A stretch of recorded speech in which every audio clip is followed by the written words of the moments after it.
sobre libros. Un espacio para hablar sobre lo que más nos gusta. Queremos contarles sobre la magia de leer. Compartirles nuestra experiencia como lectoras. De una manera fresca y sin pretensiones. Sobre libros. Un podcast de Leyendo Leyendo.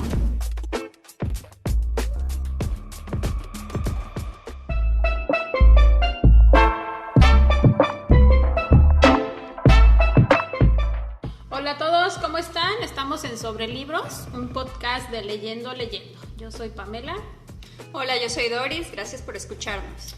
Hola, yo soy Adriana y hoy vamos a hablar sobre las biografías. Y antes de contarles la biografía que cada una de nosotras escogió para compartir con ustedes, les vamos a hacer un breve resumen de qué es una biografía. Una biografía es la narración de la historia de vida de una persona. Son textos literarios que están entre el ensayo y los textos memorialísticos, que se clasifican dentro de los géneros de no ficción. ¿Okay? O sea, básicamente es la historia de alguien contada entre un ensayo y una memoria y no son ficción, ¿no? Ahora, existen varios tipos de biografías, según la legalidad, si son biografías autorizadas o biografías no autorizadas. La diferencia está en que la biografía autorizada cuenta con la autorización o el respaldo de la persona de la que se trata la biografía o sus familiares o descendientes, dependiendo de quién estemos hablando. Y la biografía no autorizada, pues es una biografía que una persona investigó sobre la vida de alguien, la publicó, pero no cuenta con el respaldo de esta persona. La biografía básicamente se trata de la historia desde que nace hasta que muere, porque eso es bien importante señalarlo, porque es diferente que unas memorias, por ejemplo, o unos testimonios. Las memorias o testimonios se refieren a cierta parte de la vida de la persona que está tratando. Interesante, entonces yo voy a hablar de uno de esos, no sé qué lo estás diciendo. No. ¿Cómo dijiste que se llamaba? Memorias o memorias. Testimonios. Okay. Y la biografía se supone que sí debe incluir desde el momento que nace hasta la muerte o hasta, si es una autobiografía, hasta el momento... Okay. Yo creía que traía biografías, pero no, ya me de di su cuenta. publicación. Son memorias. ¿Sí? La biografía pues es un género viejito, porque realmente existen datos biográficos desde los filósofos de la antigua Grecia. Luego se constituyó más fuerte en la Edad Media con las vidas de los santos, que eran los principales textos literarios que recopilaban información de alguien. Pero bueno, esto obviamente no podemos decir que sea realmente como unos datos muy certeros, porque pues son vidas de santos y filósofos, ¿no? Luego el Renacimiento, con toda esta nueva ideología de que el hombre es el centro del universo, empezaron a escribir textos sobre artistas, pintores, escultores. Entonces ya salimos de la parte como de educación y de la parte de religión para textos un poco más de personajes más frívolos, digamos, ¿no?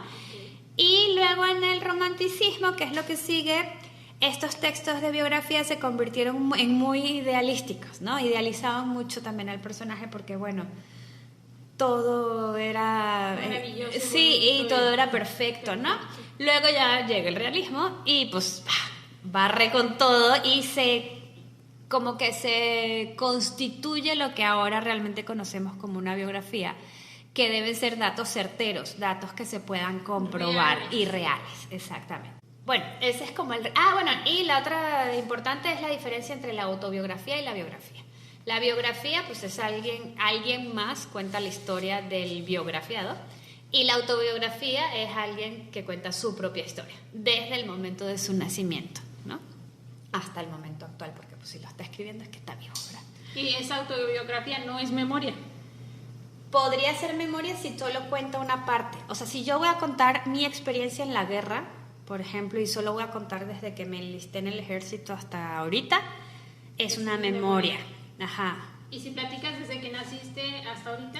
Es una autobiografía. Que bueno, en realidad esos son términos técnicos, ¿no? Son términos técnicos. Al final todo eso se puede englobar en una biografía o en una autobiografía. Sí, claro. Porque es pero lo muy que se... interesante todo. Es es lo que conoce la gente y es como la gente lo ubica. Y si tú vas a una librería no vas a pedir las memorias de fulano, vas a pedir la biografía de fulano, ¿no? O sea, esto era solo como dato curioso. Ajá.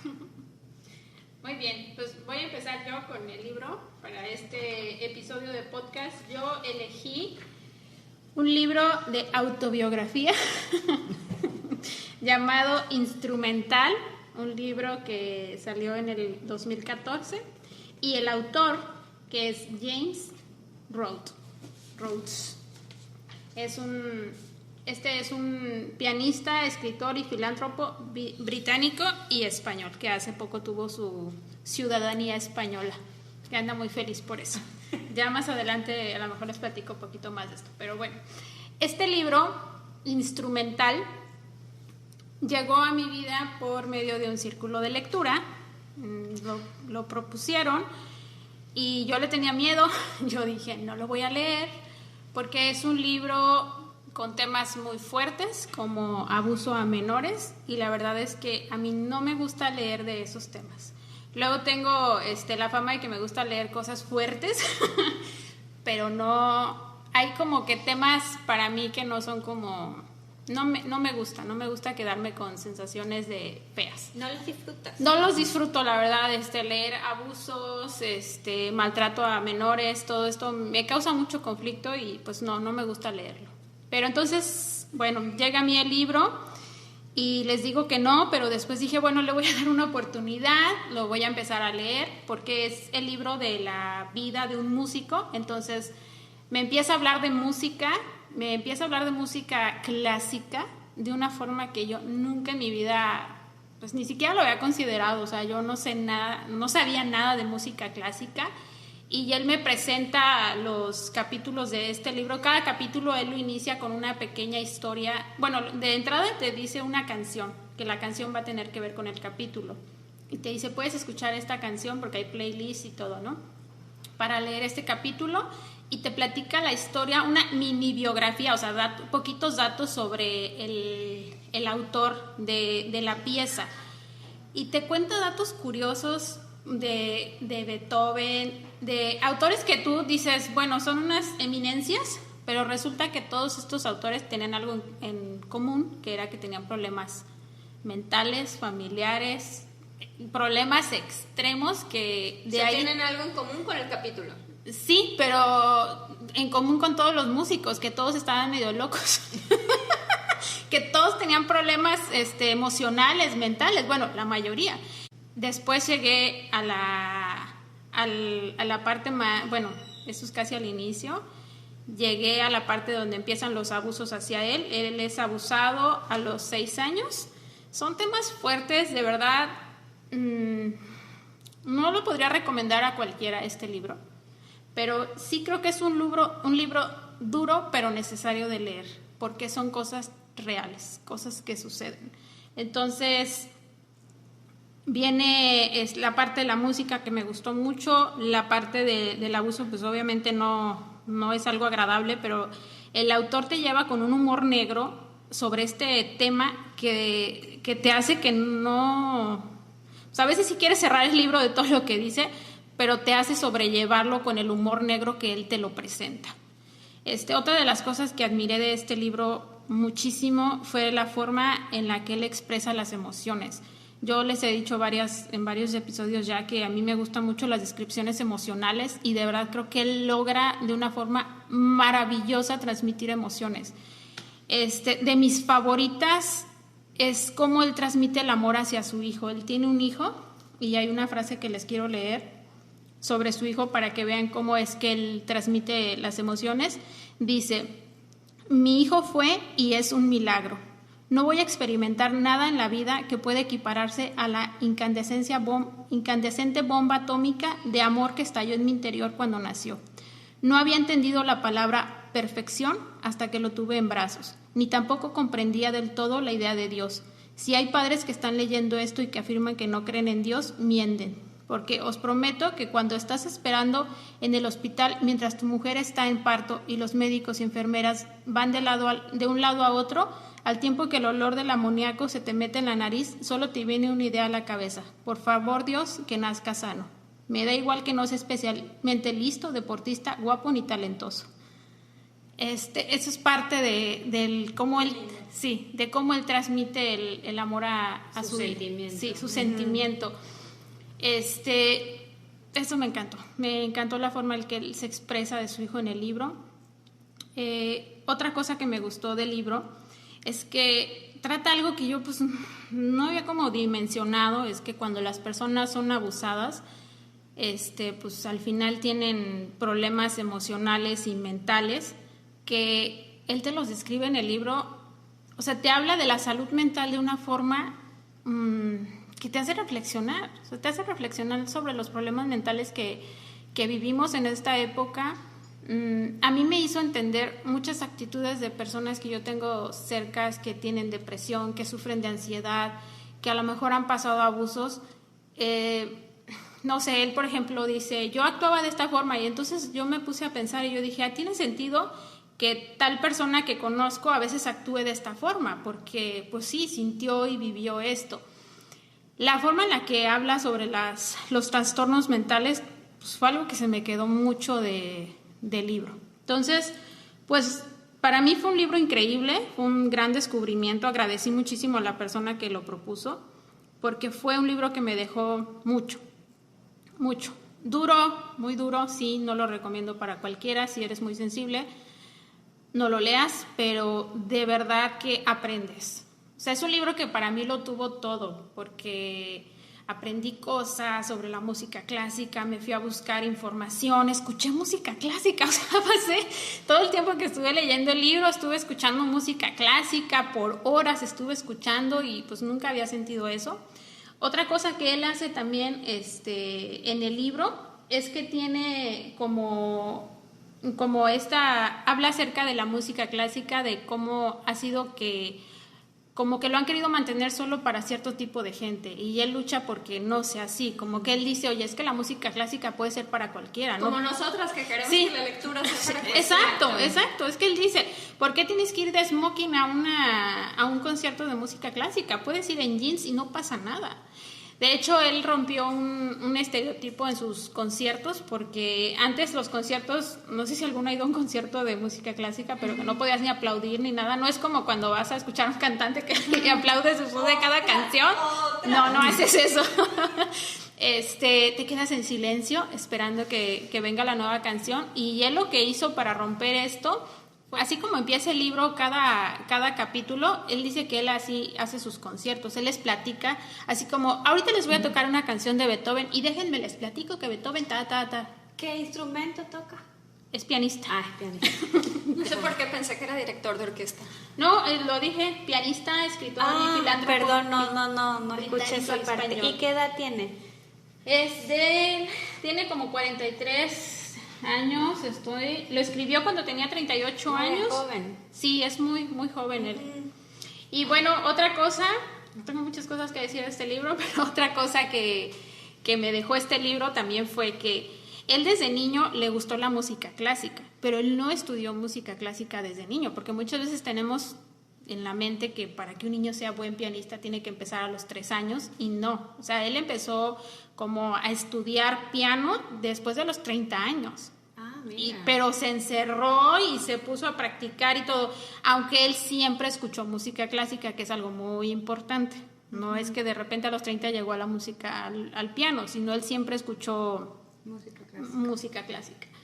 Y bueno, algo súper bonito de él, ya como último dato, fue que él fue impulsor de una ley de protección a la infancia, una ley humanitaria, y que hace poquito se aprobó en España para protección de los menores, de cuando son abusados, que dice que las personas pueden denunciar abusos tienen una prescripción de 5 años después de cumplir 35 años, porque antes era así como de, no, ya no te creemos, no pasó, o así, no lo contaste a tiempo. Ahora tienen las personas hasta que cumplan 35 años y de ahí tienen 5 años para platicar los abusos. Son temas muy incómodos, muy fuertes, pero necesarios de platicar en la vida. Qué loco que la denuncia de un abuso de cualquier tipo prescriba.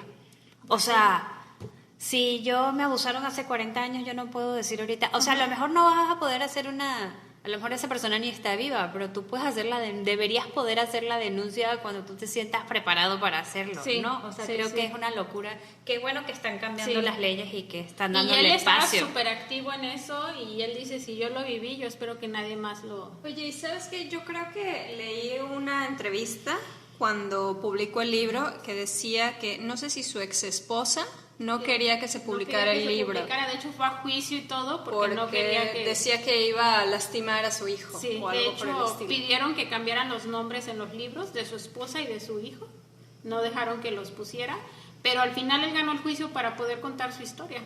Y que la verdad, a mí sí lo recomiendo. Si les gusta la música, tienen que leerlo porque trae mucha cultura sobre la música, sobre las emociones y pues bueno, está mi recomendación, dura y fuerte, pero esa es la biografía que yo preparé para ustedes, que de hecho casi fue mi libro favorito del 2021, casi. Fue. Pero fue uno de mis libros favoritos del 2021. Gracias a la persona que me lo recomendó. Gracias, México.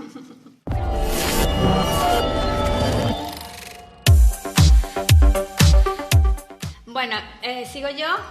Yo les voy a hablar de una biografía autorizada que se llama La vida inmortal de Henrietta Lacks. Bueno, primero que nada, yo no he leído muchas biografías en mi vida, no es un género que a mí particularmente me llame la atención. He leído algunas como la de Michelle Obama que leímos en el Círculo de Lectura. No voy a entrar en detalles. He leído otra por ahí de Joaquín Sabina, la de Marie Curie de Rosa Montero, que esa la disfruté mucho. Está muy bonito. Entonces, para preparar este podcast, pues dije, no, me voy a leer así una, ¿no? Como nueva, un nuevo enfoque. Busqué, me topé con esta historia y dije, ay, pues la voy a leer. Bueno, es todo lo que yo no leo nunca. O sea, como ya lo Saliste de tu zona de no, confort. pero salí 3 pueblos. O sea, no. Es que yo, ya ustedes lo saben, a mí lo que me gusta es la ficción, la fantasía, los universos paralelos, la ciencia ficción, dragones, lobos, X-Men, o sea, no sé, universos paralelos. Entonces, ¿qué es lo que yo disfruto? ¿No? Un buen thriller y todo esto. Pero esto, además, escogí un tema complicadísimo, porque bueno, la historia se trata, es una periodista quien lo escribe, de hecho es una periodista científica, sobre la mujer de la cual extrayeron sin su permiso, extrajeron, bueno, de la cual sacaron las células HeLa, que se llaman HeLa, bueno, o HeLa, por los primeros nombres o sea, H-E de Henrietta, L-A de Lacks. O sea, es la abreviación. Estas células son las células con las que actualmente, esto pasó en 1940, trabajan todos los laboratorios para hacer todas las pruebas de todos los medicamentos y todas las vacunas y todo lo que se hace en el mundo. Estas células, ella lo trataban en un hospital que se llama Hopkins en Baltimore. Ella era una mujer afroamericana de pobre, o sea, de un barrio pobre, que de hecho había llegado a Baltimore hacía poco tiempo con su familia, tenía 4 hijos, tuvo un 5º hijo, justo antes de morirse de cáncer. Y ella, en el hospital donde la atendieron, tomaron muestras de su tejido. Ella inicialmente estuvo diagnosticado como cáncer cérvico-uterino, y del tumor que le encontraron ahí extrayeron, ay Dios mío, tomaron muestras de las células cancerígenas. En esta época eso era un procedimiento súper normal, o sea, no se pedía permiso, no se hacía nada, y como había un proyecto en el mismo hospital de investigación de un médico blanco llamado Hay, o Gay, se pronuncia pero se escribe Hay, George Hay, él estaba trabajando para lograr tener unas células, o sea, lograr reproducir células dentro del laboratorio, que eso no se había logrado hasta ese momento. Entonces, ¿como superficial o como no, artificialmente, perdón. O sea, que el tejido creciera artificialmente dentro de un ambiente controlado, ¿no? Uh-huh. Le toman las muestras a esta persona, ella fallece de cáncer un año después, o sea, se embaraza, la tratan, tiene el bebé, la tratan con radio, al final se muere. O sea, es una historia, y es una familia muy humilde, entonces obviamente no tienen educación, no tienen como medios, o sea, los hijos terminan siendo la mayoría drogadictos, metidos en problemas con la ley, o sea, porque también están en un ambiente muy complicado, ¿no?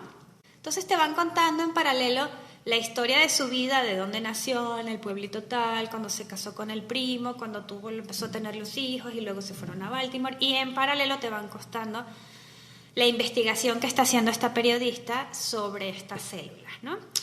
Es muchísima información. O sea, si eres un... Eso te iba a decir, no está muy denso o aburrido. Porque no está nada aburrido. No está nada aburrido porque de verdad... Ajá, sí. La autora se llama Rebecca Skoll. La verdad es que el libro se lee fácil. No es un libro... Porque ella precisamente lo que intenta es que todo el mundo pueda entender qué es lo que pasó y por qué es tan importante. Porque de hecho... Esta señora se muere y en algún punto empieza la historia de la hija. Cuando se muere, la hija tiene 1 año o 2 años, entonces la hija nunca la conoce. Entonces la hija crece con un montón de historias donde empieza a saberse que las células de la mamá están vivas, pero es una señora con muy poca educación, entonces ya ella cree que hay gente clonada igual a su mamá en Londres caminando. Y tienen un montón de enfermedades ellos, o sea, la verdad es que es bien dura la historia. Lo que quiere la hija todo el tiempo es entender, que alguien le explique qué pasó con las células de su mamá y por qué las células de su mamá están en todo el mundo. En todo el mundo. Entonces el libro está hecho para eso, para que cualquiera pueda entender qué pasó con esas células. Entonces la cantidad de información es abrumadora. Si eres una persona que te gustan los datos duros, la información científica, lo vas a disfrutar mucho porque te vas a sorprender de la cantidad de información que te dan. O sea, el uso de estas células, para que me entiendan, ha ayudado al desarrollo de la vacuna del polio, de la vacuna del VPH, hemofilia, leucemia, tratamientos del Parkinson. La fertilización in vitro existe gracias a estas células. Entonces es una cantidad de aportaciones impresionantes que han dado el estudio de las células de esta señora, en contraste con una familia que vive básicamente de cupones de caridad. Nunca tuvieron ningún tipo de compensación económica.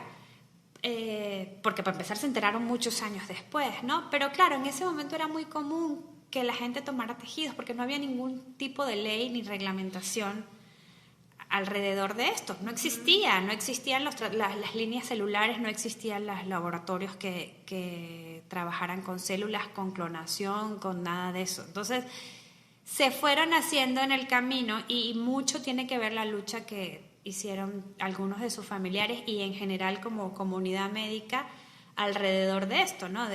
Hubo también otra persona que se llama Robert Moore, creo, en algún año, le quitaron el vaso por un cáncer. Uh-huh. Y resulta que el vaso, las células del vaso, él se enteró que después las estaban vendiendo, comercializándolas, y entonces él así, pero a mí nadie me pidió permiso, pero ¿por qué? Total que al final perdió el juicio. ¿Él? Sí, porque no había leyes que lo respaldaran y al final el juez decía, una vez que el tejido sale de ti, ya no es tuyo. Entonces no puedes, por eso ahora todos los laboratorios y todo te piden una firma de consentimiento cuando tú dejas muestras o sea, el Papa Nicolau, por ejemplo, es una muestra de tejido. Yo no me he fijado. No se fija lo que firma. Entonces nunca leen las letras chiquitas. Le quitan una caries. Sí, son un montón de cosas. Y entonces te digo, oye, pero a ver, para entender, O sea, lo que le quitaron a ella, sus células, fueron como la base con la que el doctor pudo desarrollar que se crearan artificialmente más células. No. Las células de esta mujer, antes de este momento, habían intentado que las células no se murieran en el laboratorio.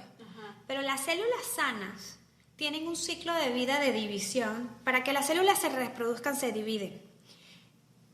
Una célula tiene un máximo de 50 o 60 veces que se divide y luego muere.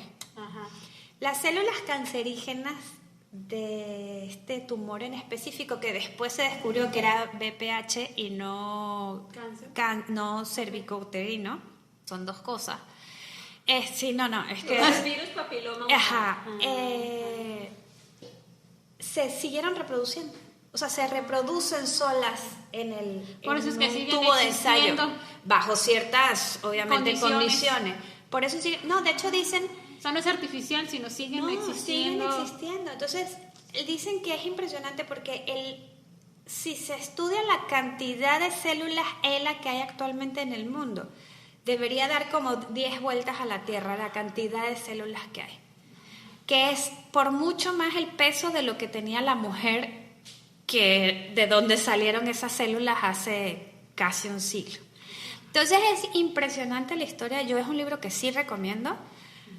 Yo quedé agotada mental y emocionalmente. ¿Cómo llegaste a ese libro? Por internet, porque me puse a investigar sobre biografías y encontré el tema, me pareció como, o sea, leí la sinopsis y dije, nunca pensé que fuera a ser... ¿Está larguísimo o no? No está tan largo. O sea, sí, no es un libro cortito, pero no es tan gordo.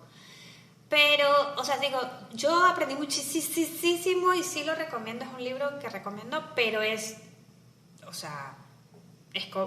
denso porque tiene mucha información, aunque está contada de manera ligera, y es impresionante porque también tiene una carga social importante en cuanto al tema racial en Estados Unidos, ¿no? O sea, todavía sorprende, a mí me sorprende mucho todavía leer que en 1940 todavía, o sea, hace menos de un siglo, las personas de color... La segregación. No podían ir a la misma escuela, no podían ir al mismo hospital, tenían su espacio, o sea... Es traumante. Como que a veces pienso en eso y te lo juro que pienso que eso pasó hace 4 siglos y no... Sí, por eso hay gente tan resentida todavía, ¿no? Entonces, que lo vivieron sus papás, sus abuelos. O lo siguen viviendo, porque la verdad es que a lo mejor ya no hay esta cosa tan marcada de esta silla es para el negro y esta silla para el blanco, pero sí existe, ¿no? El año pasado ya le hicieron un reconocimiento de la ONU, o sea, ya han empezado a haber como reconocimientos ya hacia la humanización de esta persona que fue donante, entre comillas, de estas células, ¿no? Pero bueno, aparte de todas las aportaciones científicas que ha tenido el uso de las células, pues también está todo el debate que se ha creado ético con respecto al uso de tejidos y de células humanas para la experimentación, ¿no?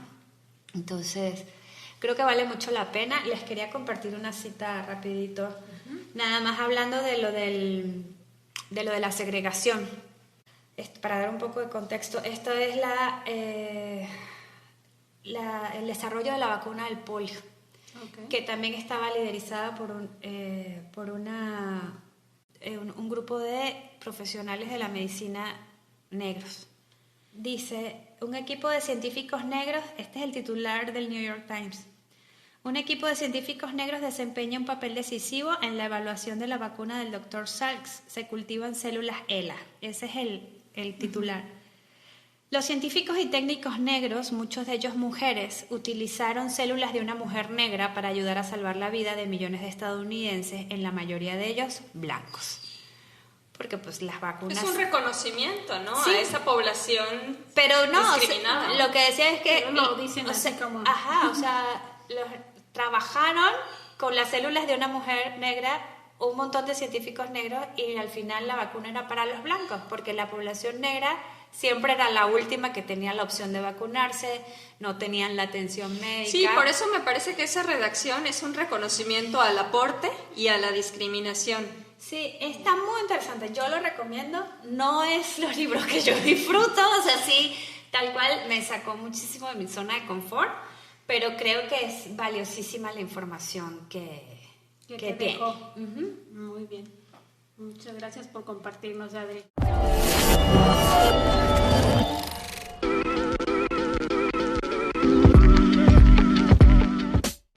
Doris, ¿tienes algo más?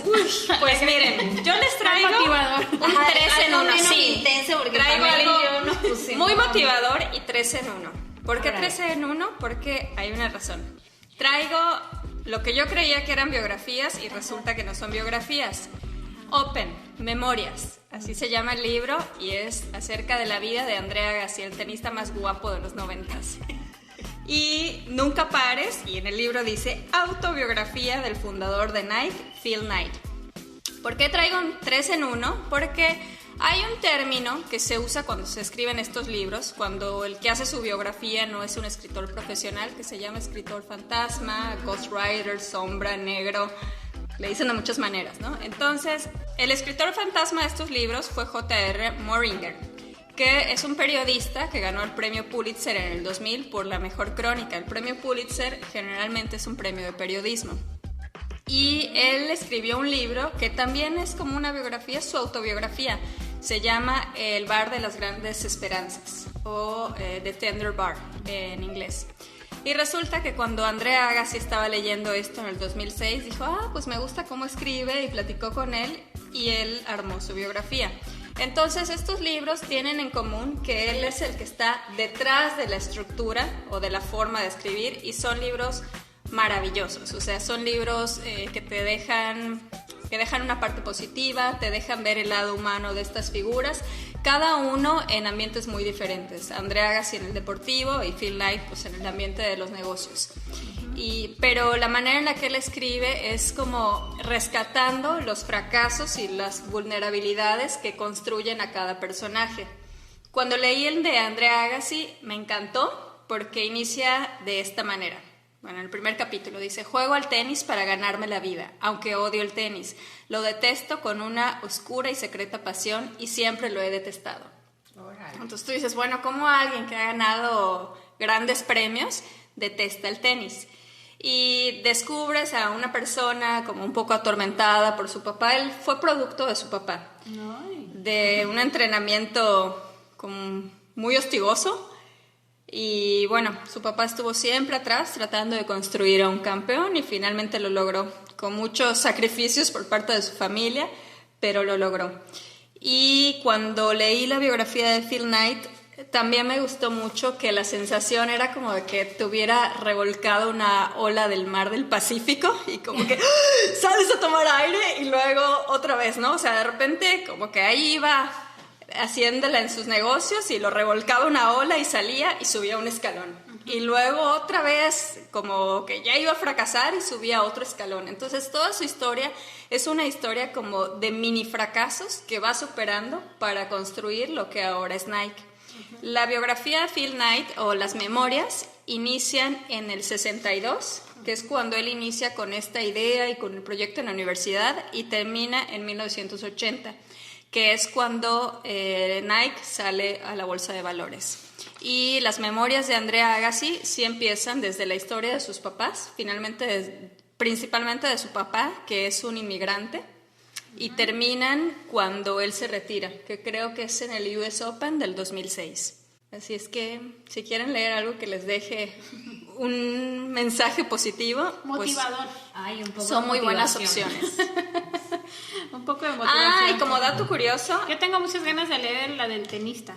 Tengo mucho tiempo que la tengo en mi lista y digo, la quiero leer. Yo les comparto que en mi vida he agarrado una raqueta de tenis y me encantó la biografía. Sí hubieron muchas cosas que no entendía, como descripciones de cosas los partidos. Técnicas, ¿no? Como que dices, sí. ¿qué es esto? Pero está padre cuando puedes aprender algo de un libro, de algo que no conoces y te lleva como, te envuelve tanto que dices, ya y como dato curioso, el próximo cliente de J.R. Moringer es el príncipe Harry, que dicen que tiene temblando a la reina Isabel. Sí. Finalmente bueno, son historias... clientes. Sí. Pues sí me gustaría, a mí me llama más la atención la de Nike. ¿Sí? Sí, porque, no sé, son marcas que has visto toda tu vida, o sea, que las tienes como en tu día a día, pues si no es un zapato, es una chamarra, si no ves el comercial en la tele, y de pronto conocer como a la persona atrás de eso. Y en ese libro puedes ver esa evolución de cuando los tenis eran un calzado para deportistas, porque él empezó vendiendo en pistas de atletismo y evolucionó a que el calzado es algo para de todos los días. Y yo creo que lo que estas dos historias tienen en común es que son historias muy masculinas, de amistad y de familia. Okay. Pues mira, menos mal, porque Pamela y yo nos pusimos súper intensas. Ay, Usted que nos está oyendo, si quiere leer algo más light, Lea la de Nike. exacto. La de Open igual está buenísima porque, bueno, lo que más me gustó a mí del libro, me enamoré de Andre Agassi porque él tuvo muchas deficiencias en su educación. O sea, su única educación fue golpear raquetas. Toda la parte académica la dejaron de lado. Entonces, realmente él dice que empezó a leer grande. Empezó a valorar la importancia de la educación ya grande. Entonces, él hizo una academia en una zona de gente vulnerable en Las Vegas de super lujo. Una academia para alto rendimiento adolescentes. para tenis? No es de alto rendimiento. Es o sea, una escuela. una escuela. Donde les dan clases académicas y tienen música, tienen deportes. No está enfocado en el tenis. Yo vi hace poquito la peli de Venus y... De las Williams. Sí, de Serena. Serena y Venus Williams. Y me gustó mucho. ¿No la han visto? No. Está buena la peli. Tiene algo que ver así porque el papá siempre está como... Digo, no las obliga tanto como el señor él sí ve como una pasión en ellas y ellas la continúan, pero estuvo muy interesante, me gustó mucho la película. Ese que dijiste, ¿no lo acaban de hacer película? ¿Cuál? ¿El del tren? ¿El bar de las grandes esperanzas? Sí, creo que se va a estrenar. Está por estrenarse la película, ¿no? O ya la estrenaron. No sé si George Clooney actúa o produce, pero creo que la protagoniza Ben Affleck. Yo creo que la protagoniza el de los ojitos chiquitos. Ojito chico. Bradley Cooper. No, Bradley Cooper es de ojos azules. Y chiquito. Papacito. Tiene los ojos chiquiticos. Bueno, pues ese dato de la película se los averiguamos y se los contamos después. Sí, yo quiero cerrar con una cita que se me olvidó compartirles de Phil Knight. Da igual el tipo de deporte, da igual de hecho la actividad humana que se lleve a cabo. El esfuerzo absoluto siempre se gana el corazón de la gente. ¡Ah, qué padre!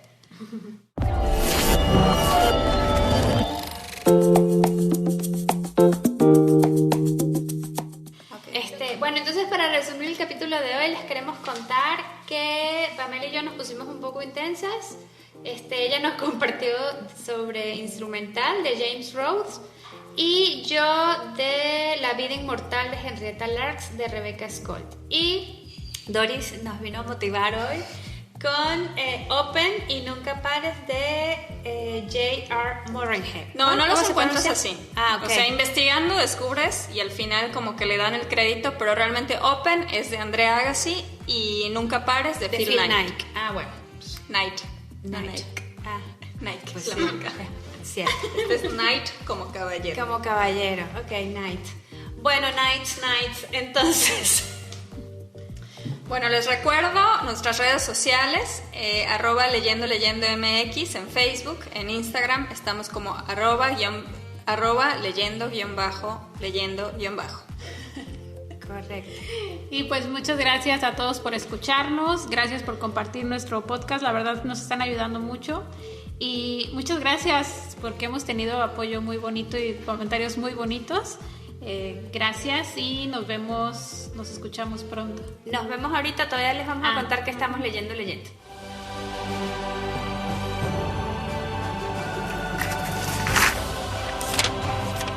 ¿Qué estamos leyendo?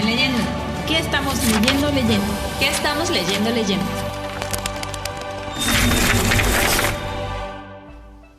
Bueno, y en la sección de ¿qué estamos leyendo?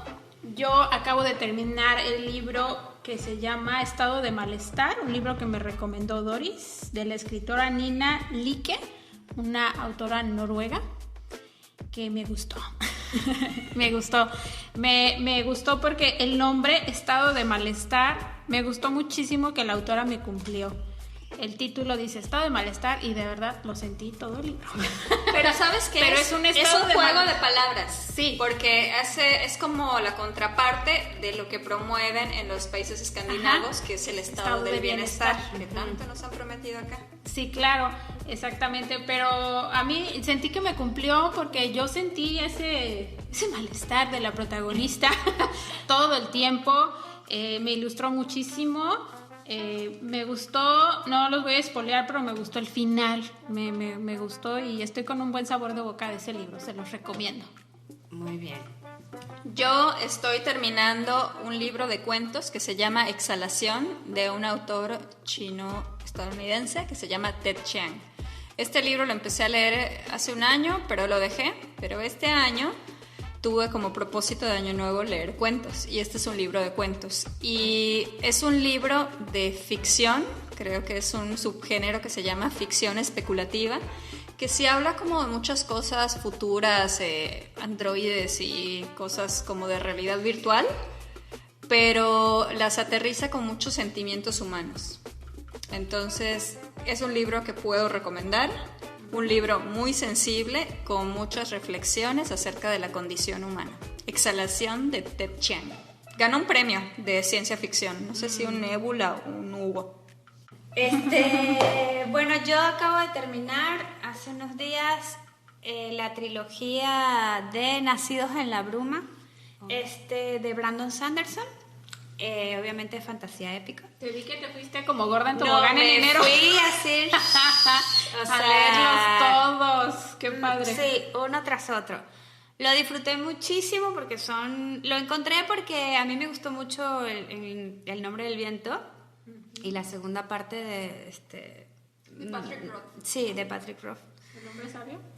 Algo del hombre El sabio. temor de un hombre el sabio. temor de un hombre sabio. Ajá. Estamos esperando la tercera, pero el señor no se digna, ¿verdad? Bueno. Entonces, buscando referencias en internet asociadas como al Nombre del Viento, me aparecieron estos. Y la verdad es que me gustaron muchísimo. Se llaman El Imperio Final, el primero. El segundo se llama El Pozo de la Ascensión. Y el tercero se llama El Héroe de las Eras. Están muy divertidos, pues es un universo diferente, gente con poderes, o sea, no les voy a contar mucho porque si lo quieren leer, búsquenlo, está muy, muy interesante, porque además es un poco lo que hemos hablado de otros autores, yo admiro mucho el talento que tienen ciertos autores para construir universos, totalmente diferentes al que nosotros, siendo humanos, porque sí son humanos todos los que están, o sea, los personajes son humanos y otros que no. Aparentemente hay una segunda trilogía ambientada 300 años después, hasta ahí no llegué, pero bueno, se los recomiendo a los que les gustan las sagas, a los que les gusta la fantasía épica. ¿Cómo de cuántas páginas es cada libro? Son gorditos, sí, como 300, pero 400. No te aburrieron. No, nada. De hecho, lo único que me aburrió es que de pronto, bueno, hay algunos personajes que son guerreros, ¿no? De pronto las escenas de acción, o sea, de peleas, son muy largas. Entonces yo ya quería como continuar con la historia de lo que estaba pasando y que me contaran qué iba a pasar, y eran, no sé, 7 páginas de la patada y subía y bajaba y brincaba y saltaba, y ya yo así de, ok, o sea, ¿quién ganó? O sea, como que de pronto se me hacía un poco largo eso. ¿Y para qué edad se te hace recomendable? Yo creo que a partir de ese sí puede ser a partir de 13. No tanto, el contenido tiene 0 contenido inapropiado, o sea, no hay uso de drogas, no hay escenas sexuales, no hay nada de eso. No, tampoco, pero es un poco largo, los libros son largos y te digo, sí, de pronto es medio denso, entonces no creo que muy chiquitos se vayan a enganchar. Ajá, pero yo sí lo recomiendo, ahí lo pueden buscar en internet, se llama Brandon Sanderson el autor, también tiene un montón de libros, o sea, también es un autor como que escribe muy rápido, entonces ahí lo pueden buscar. Muy bien, muchas gracias por escucharnos hoy. Sí, gracias a todos y bueno, los oímos, los vemos y esperamos sus comentarios pronto. Gracias, Bye.